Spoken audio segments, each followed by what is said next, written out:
Hi. So it's been a while since I've done one of these vlogs and I haven't been walking down the road in a sweaty fit. So I'm stationary today, that's good. I want to talk about something, hope everybody's well. I want to talk about something that's really close to my heart, and it's something that I've wanted to talk about for some time, but I've wanted to find the right way to go about it. I will write a blog post to follow up on this. But certain current events in Australia have pushed me to think that I need to be a bit more of a man of integrity. Integrity is hugely important to me. If you look it up in the dictionary, it says it's the act of or the state of being whole or undivided, which basically means that you're not torn. You're not torn between two things or two worlds or two identities that many people would say are a contradiction in terms. The fact of the matter is, I am a contradiction in terms because I'm a gay man and I'm a Christian. Both of which are things that I can't deny, both of which are composite parts of me, neither one being the defining part, but they both make me up to be who I am, as much as I am Welsh or love bacon. Now, I've been on a really challenging journey with this. I'm really sorry for good friends of mine who didn't know or are just finding out now, and I'm really sorry to those people that I should have told ages ago on either side of the spectrum and haven't. I haven't been a good witness for God, and I haven't been a good witness for the gay community. The fact of the matter is, I don't have all the answers. All I know is my situation. I know there are people that believe one thing and there are people that believe another thing insofar as the church is concerned. And the Bible talks about that. There are people that believe one day is more holy than another and you should eat meat and you should eat vegetables and blah, blah, blah. But I do genuinely believe that the things that unite us are far stronger than the things that divide us. And the things that unite the gay community and the church should be stronger than the things that divide us.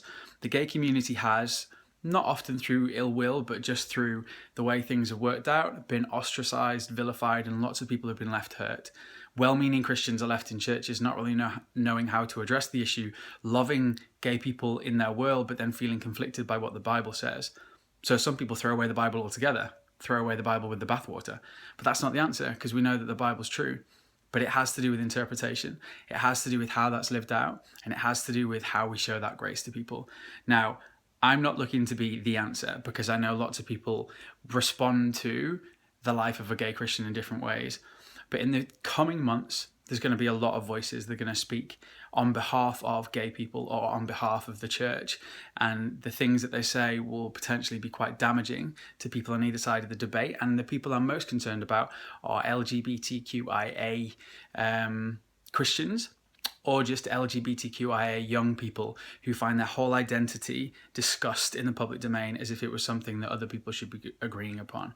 That isn't okay. So all I am doing is offering myself as a voice.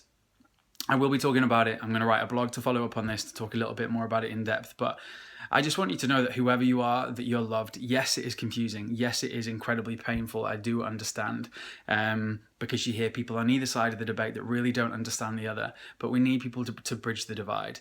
We need people to show grace. There are different ways that we can go about it, but let's all commit to being a voice of reason, of love, and of grace, and of representation of what it means to be in either camp. Because people need to be educated, but more than anything, people need to be loved. So let's be that voice of love. Hopefully this makes sense. Again, sorry if you didn't know. Let's just open up the conversation. But remember, I am very British, so left field ones about what I do in my personal life might be a bit of a challenge, like a cheese grated to the face for me. So maybe send me an email. But look, let's just open up the conversation, because if we leave something in the dark and we pretend something's not happening, then the wrong voices are going to be heard. And equally, no one's going to come any closer to the truth, whatever that may be for them. All right. You're loved. You're awesome. I pray that you have an incredible, incredible week and that I get to see you face to face very soon. I'm pretty good at hugs, so I could give you a massive one. Might stop you breathing. Not on purpose, but that's sometimes what happens. All right. Take it easy.